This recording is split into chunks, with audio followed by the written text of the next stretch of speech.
Hi everyone, आज का हमारा प्रश्न है, क्या आपको पता है कि तारे क्यों टिमटिमाते हैं? क्या एक्चुअल में तारे टिमटिमाते हैं या फिर नहीं? सो इसका जवाब आपको वीडियो के लास्ट में मिलेगा। इसके अलावा अगर हमें कोई चीज़ दिख रही है तो कैसे दिख रही है, और यदि मैं उजाले में हूँ तो अंधेरे में बैठे व्यक्ति को मैं दिख जाऊंगा, लेकिन यदि मैं अंधेरे में हूँ और सामने वाला उजाले में है तो वो मुझे नहीं देख पाएगा। ऐसा क्यों होता है?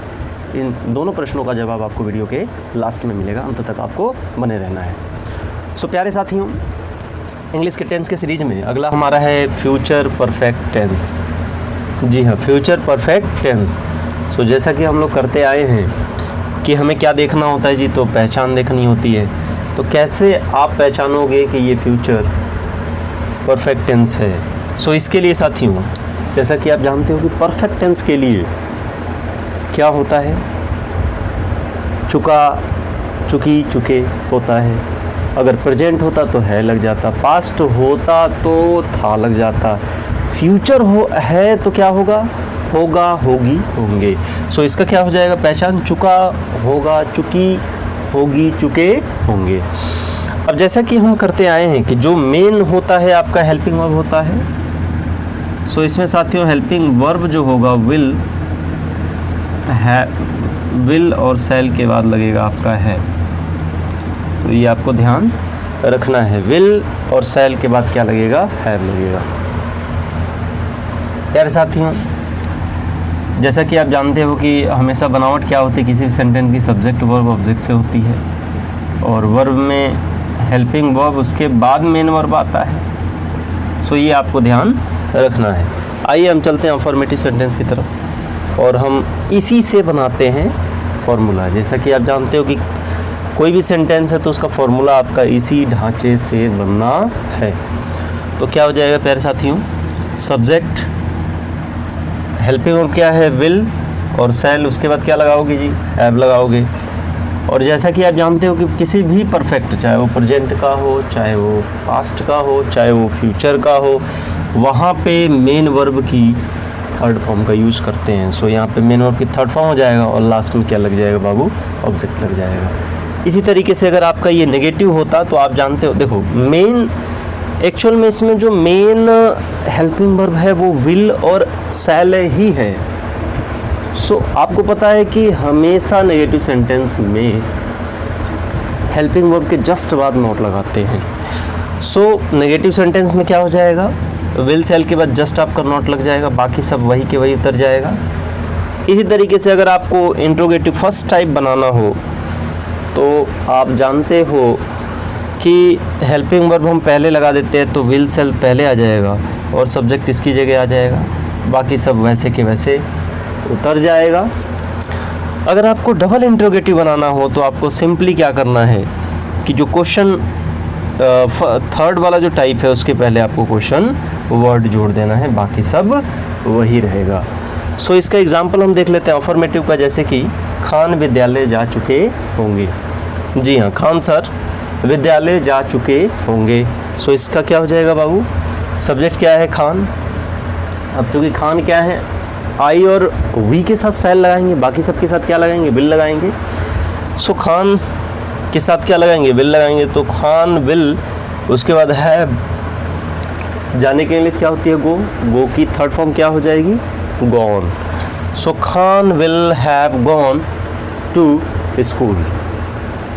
मैं आसमान में उड़ चुका हूँगा, तो इसका क्या हो जाएगा, I shall have fly flew flown, flown in the sky. I shall have flown in the sky. So प्यारे साथियों, अगला एग्जांपल नेगेटिव का, जैसा कि हमने देखा विल सेल के बाद नॉट लगाना है आपको। सो खान पटना में नहीं पढ़ा चुके होंगे। जी हाँ, खान सर पटना में नहीं पढ़ा चुके होंगे। तो इसका क्या हो जाएगा, खान विल, उसके बाद लगेगा नॉट हैव, पढ़ाने की इंग्लिश टीच, टीच की सेकेंड फॉर्म क्या होता है, टॉट, टॉट। सो क्या हो जाएगा, Khan will not have taught in Patna.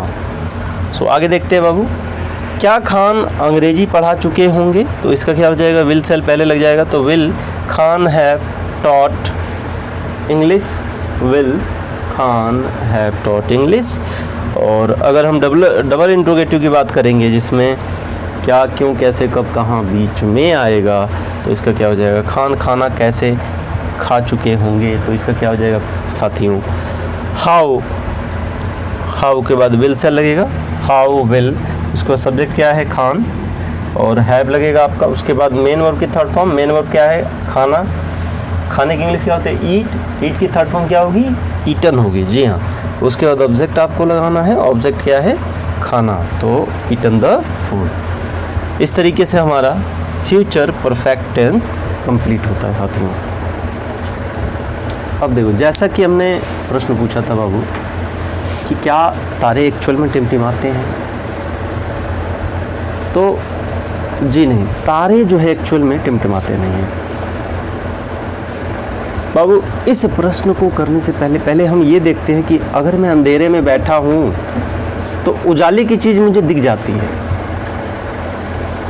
यानी कि उजाले में बैठा शख्स मुझे दिख जाएगा, लेकिन उजाले में बैठे शख्स को मैं नहीं दिखूंगा, क्या रीज़न है? सो इसका प्रश्न जो है बाबू,